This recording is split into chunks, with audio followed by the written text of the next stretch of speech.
Excelsior, true believers.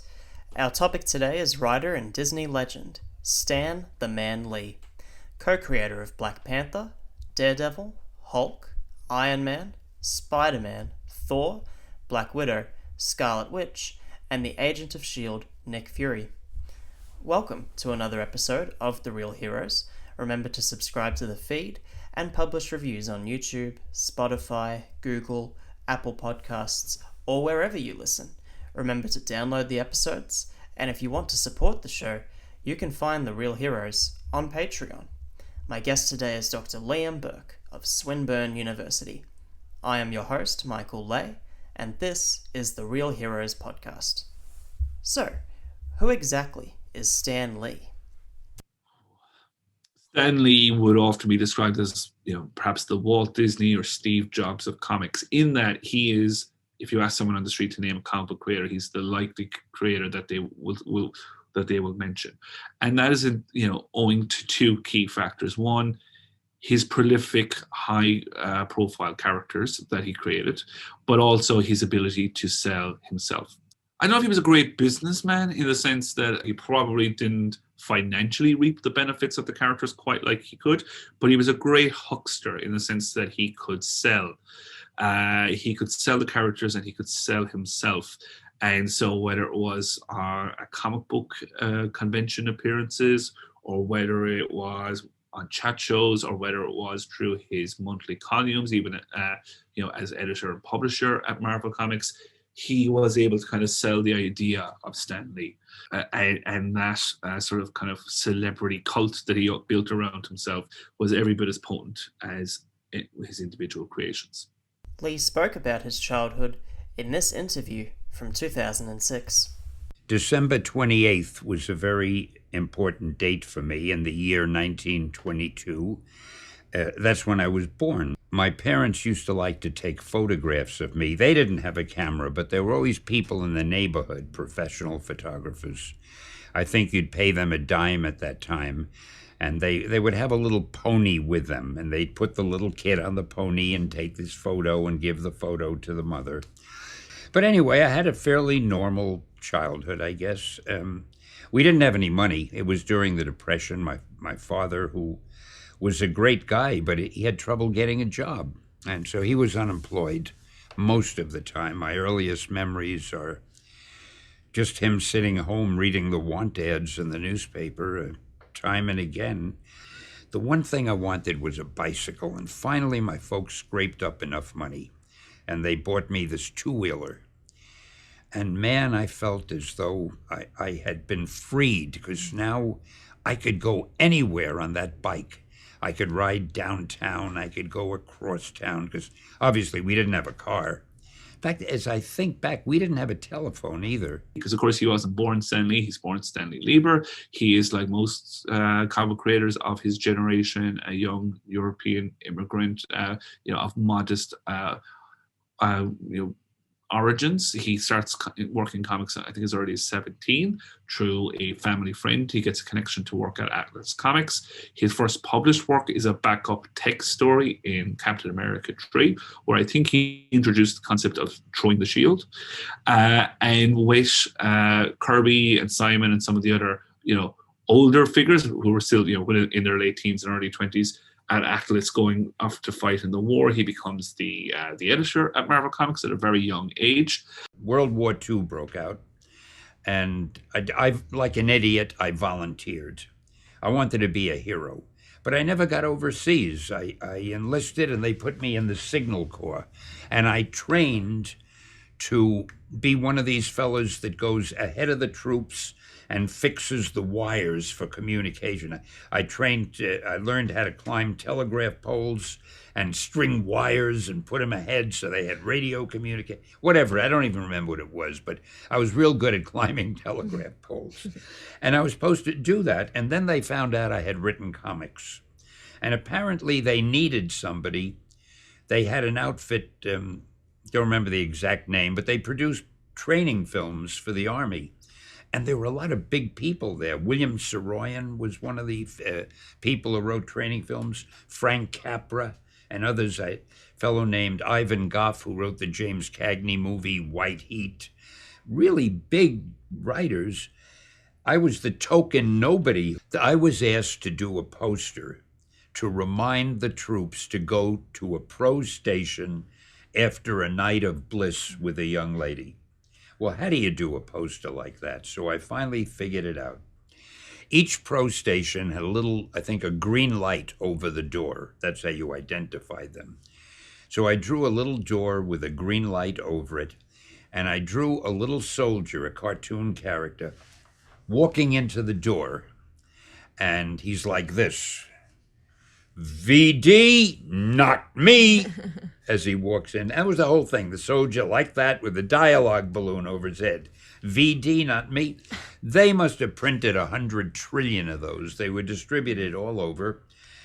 The origins of Lee's breakthrough work, The Fantastic Four, was discussed when he was given the Disney Legend Award at the 2017 D23 Expo. Fate came calling, and in the early 60s, Lee was called upon by his boss to create a series for Marvel Comics. I was always wanting to quit the comics at some point or other. I said to him, well, why don't you create characters that you like? The worst that'll happen is you'll get fired and you want to quit anyway. So get it out of your system.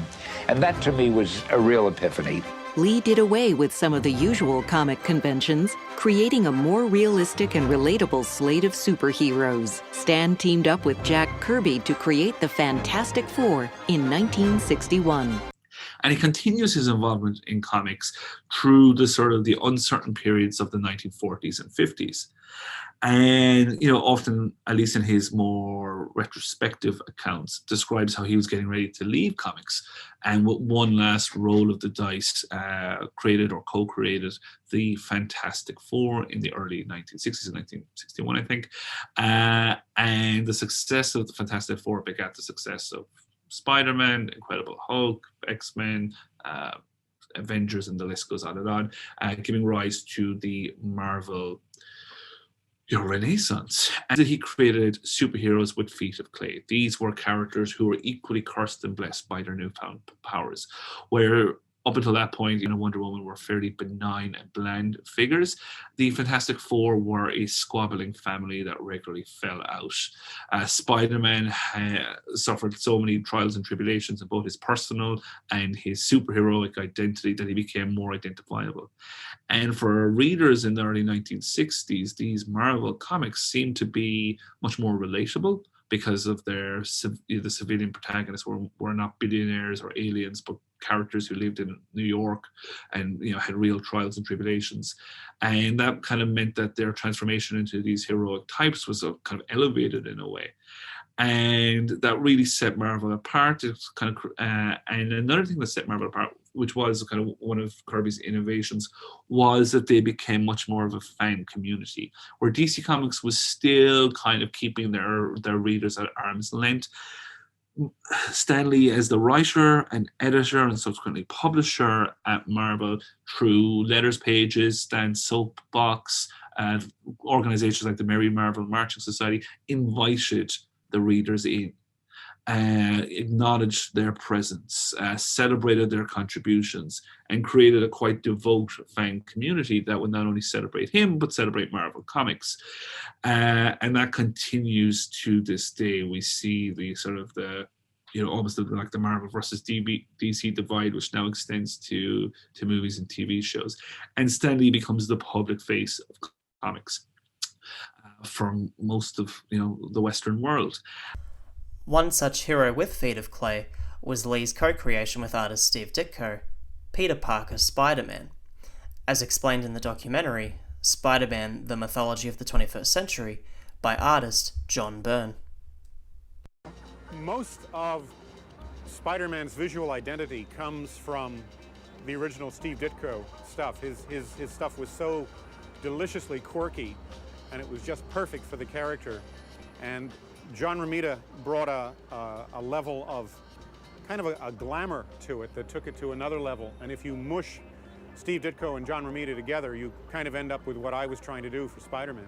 Sort of the great achievement of my life, of course, was becoming a comic book professional and finally getting to work for Marvel. The challenge is to figure out how much you can keep as opposed to how much you can throw away. And luckily, in the case of Spider-Man, the original form was just so well thought out that it was really just a case of miniskirts and modern hairstyles to update it. In 1963, Ditko would go on to create Dr. Stephen Strange, the Sorcerer Supreme. Then I decided I would go against, I would try a tough one. All the kids, there was some war going on at this time, either Korea or Vietnam, I can't remember, but everybody was against the war. So I thought, I'm going to get a guy who makes munitions, and I'll make him a real industrialist. And something the kids would hate. Military-industrial complex. The kids in those days hated it. I made up a guy named Iron Man, who was sort of like Howard Hughes. He was an inventor, an industrialist. He made munitions, all the things the kids hate. But I said, I'm going to make the kids like him. And apparently they did. Iron Man was a very successful strip, and it's still, they're making a movie of him now. In April of 1964, Lee introduced two new Marvel characters. One of them was Daredevil, Matthew Murdock, co-created with Bill Everett. The other was Natasha Romanoff, Black Widow, co-created with Don Rico and Don Heck. Much to Kirby's dismay, Lee started touting himself as Marvel's face at comic book conventions, college lectures, and interviews with the press and on television. And he always had big screen ambitions for his characters. And moving into the 1970s, he goes out to California and he starts to try to get these characters on screen. He becomes one of the figures who sets up Marvel Animation Studios, which animated some shows based on the Marvel characters like the Spider-Man and Spider-Man and His Amazing Friends, but also were responsible for shows like The Muppet Babies, Dungeons and Dragons, and other licensed content. And he tries, without much success, to get these characters into movies, but through his efforts becomes very much the public face of Marvel Comics. And when in the early 2000s we start to see this unprecedented run of comic book adaptations, he grabs it with both hands, and through his trademark cameos becomes synonymous with superheroes, superhero movies, and so on, to the point that when he died at kind of the age of 95, he has become, for many, almost sort of metonymic. When you think of comics, or at least superhero comics or American comics, the image, the sound, the voice, the glasses, the mustache of Stan Lee come to mind. Lee had always wanted to get his characters on screen. I interviewed him in 2007, and he had just shot his cameo for Iron Man. At this point, the Marvel Cinematic Universe didn't exist. Marvel Studios barely existed. But he was excited because at that point, the Raimi Spider-Man films had been out, the first Fantastic Four had been released, Daredevil, X-Men movies. And so he had started to see, at that kind of late stage of his career, what he had been trying to see happen for 2 decades, which was his comic book characters on screen. And not just on screen, in kind of like an animated series for Saturday morning, or kind of a cheesy live action show that might have been cancelled after one season, but very successful film franchises. And he loved that because, it was recognition of his characters, but it was also recognition of him. And the cameos, which I think the first cameo he did was in X-Men in 2000, where he's seen on the beach. That became sort of a way to sort of celebrate him and his contribution, and for him to sort of furnish his celebrity status, because he was doing convention appearances up till a few months before his death, and charging people inordinate sums for a signed photograph. And his ability to do that, his market value, if you want, went up, because here he was in these billion-dollar movies. In 2008, Lee was awarded the National Medal of Arts by then-President George Bush. The 2008 National Medal of Arts to Stan Lee for his groundbreaking work as one of America's most prolific storytellers, recreating the American comic book. His complex plots and humane superheroes celebrate courage, honesty, and the importance of helping the less fortunate, reflecting America's inherent goodness. Lee was always doing something. He was always hustling. He was always creating new organizations, new groups, new partnerships, some of which seemed incredibly unlikely, right up to the tail end of his career. I remember him announcing some production where he's going to work with Pamela Anderson on an animated series based on her Stripperella character. So he was always doing something. A lot of it didn't come off, or a lot of it wasn't exactly Fantastic Four standard, but he never stopped working right up until the end. In 2010, Lee appeared on Fox News in a philanthropist capacity to promote the Stan Lee Foundation.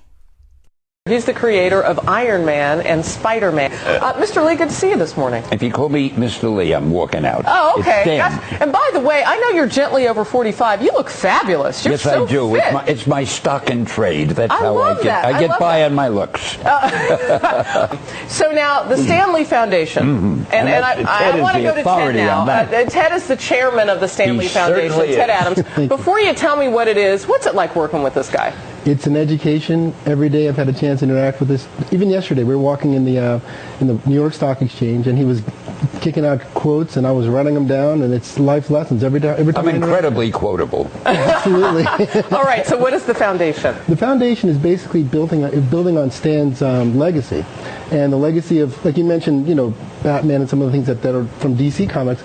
Stan's always been very good at looking at the inner hero within a person. So like Peter Parker, for example, every one of his characters has some kind of a challenge that they have to overcome.